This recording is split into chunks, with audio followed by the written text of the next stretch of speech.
The Power of Four is the first book in the Legacy of the Goddess series. It is a tale of fantasy, magic, and adventure, set in ancient Egypt in the mythical village of Natan on the banks of the great sacred river. Chapter 2. Ezra talks to the guardian. Ezra felt happy today. His uncle had praised him and had told his mother that her son had a special gift. The leaves that he had brought for his uncle had helped many people ease their pain and bring down fever. It was in great demand. His uncle was pleased with him. He had a surprise waiting for him. Putting away the wares in proper containers was very important at the shop, and his uncle wanted him to learn to do that carefully. As Ezra was picking up the goods, he heard someone talking to him. He turned and saw the girl who came in with her aunt, asking him something. He did not hear a word of what she said. He just smiled at her, and she smiled back at him. He felt happy, safe, and all was well in his world. He watched as the girl chose the spices she wanted to buy. She had long black hair and wore several rings on her fingers. Her jewelry sparkled every time it caught the sunlight. She and her aunt bought a lot of spices. Ezra helped them to carry the large load of spices outside. There was a tall man waiting for them at a distance. He looked at Ezra with piercing black eyes as he took the load from him, and they left. Days passed by quickly. Ezra got busy with his studies and his work at the shop. When he got some time to himself, he wondered about several things he could not understand, such as why his uncle made him work so hard, why he never talked of his father, who was his elder brother after all. Did he not miss him? He also wondered about that night at the river bank. He was curious about the voice that spoke to him. He wanted to find out more, but he needed a reason to go out at night. His mother would never let him go, and his uncle did not need the magical leaves now. He still had plenty of it left in his shop.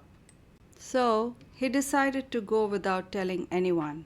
He snuck out in the dark just before dawn. As he approached the river, he could feel her familiar presence. His heart skipped a beat. "Oh, you're back, little one?" asked the voice. "I'm not little. I'm 15 years old." "That old?" said the guardian laughingly. "What brings you here on a moonless night? Do you know? These nights are very powerful, full of magic." "What magic?" asked Ezra. "Tell me more." There was a pause, and it seemed as if the guardian was thinking. "The river current is very strong tonight. If you fall in here, you could get carried away. Go away now. Come back on a full moon night, when you can see better in the dark." "Full moon, moonless, what does it all mean?" asked Ezra. "Has your uncle not explained it to you?" "No one explains anything to me. Teach me, please," requested Ezra politely. "And what will I get in return?" the guardian asked softly. "Anything, but I have no money," said Ezra, throwing up his hands in air.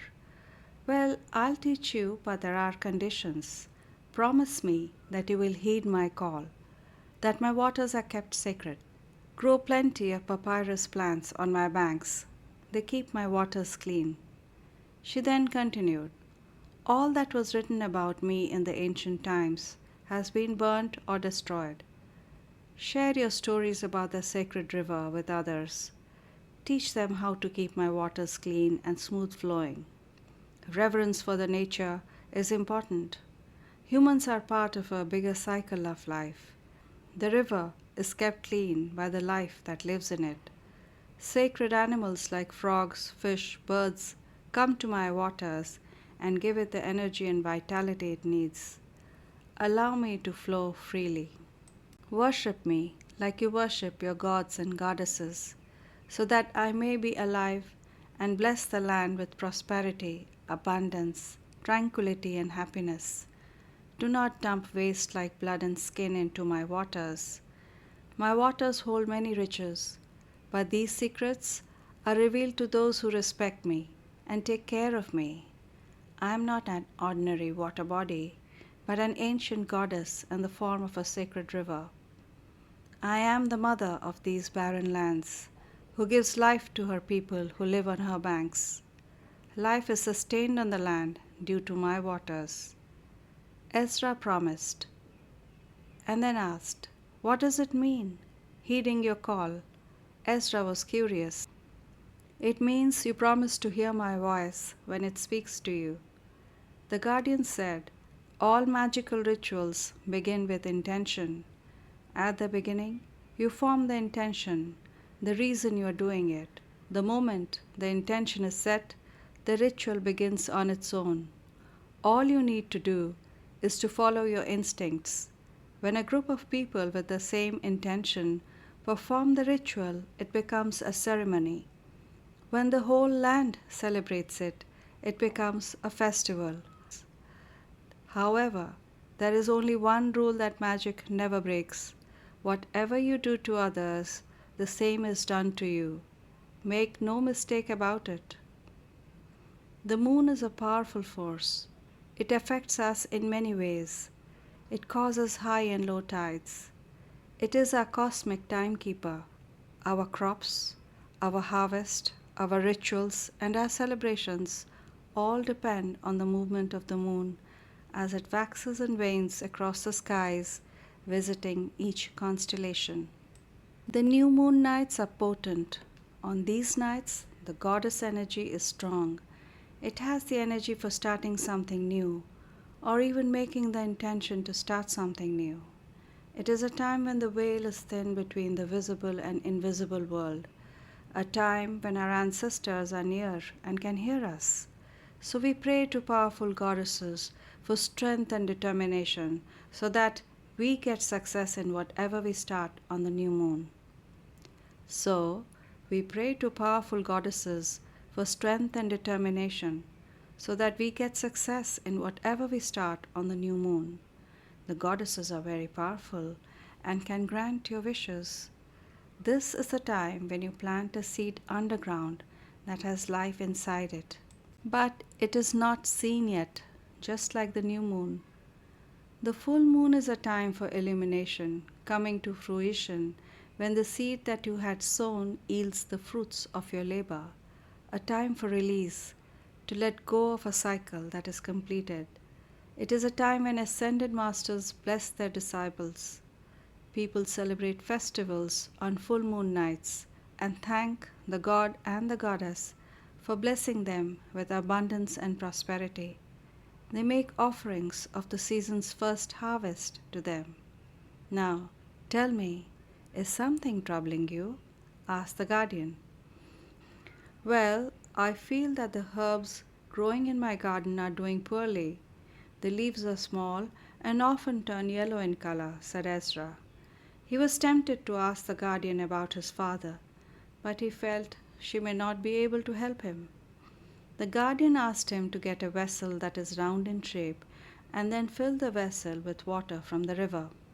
Ezra hurried home and came back with the vessel. He filled the vessel with water from the river. Ezra was asked to make a circle in the water with a stick and then make a cross on the water. This was done to imbue the river water with the power of the moon. The guardian then asked him to take a deep breath and pray to the new moon goddess to bless the water with her energy. She told Ezra to leave the vessel on the banks under the new moon and to pick it up in the morning. He was then to sprinkle the river water on his plants that grew around his house every day till the next new moon. She told him to return for his next lesson on the following new moon. Ezra started putting drops of the precious river water on his plants every day. They grew vegetables in their small garden at the back of their house. One day, as Ezra was watering his plants, he noticed the vegetables growing larger than before, and the leaves looked bigger too. He called his mother excitedly, "Ma, come and look! The plants are growing bigger now." And his mother was surprised too. Ezra told his uncle, who was delighted. They started sprinkling water blessed with the essence of the moon on all their plants. and soon they were growing bigger and better than before. His mother, Arya, had a tiny shop next to their house where she sold bread and ritual implements. Their house always had the smell of freshly baked bread. When he had the time from schoolwork and his uncle's shop, he would help his mother carve intricate patterns on the bread, of flowers and leaves with a sharp knife.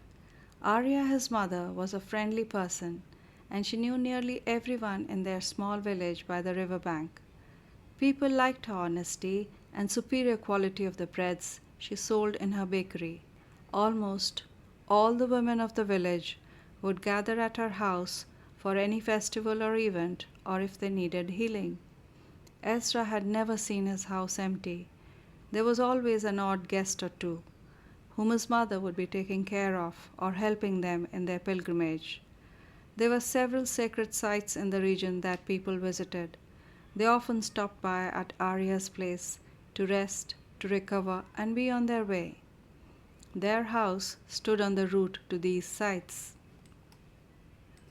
Ezra, said the guardian, when he told her about the effect on the plants on the next new moon night, "You are a good student." And she laughed softly. Thank you for listening. This was a chapter from The Legacy of the Goddess, Power of Four. Tune in every Friday for a new chapter. You can also buy the whole book right now. Visit legacyofthegoddess.gumroad.com to buy The Power of Four in both written and audio format, as well as a special discounted bundle.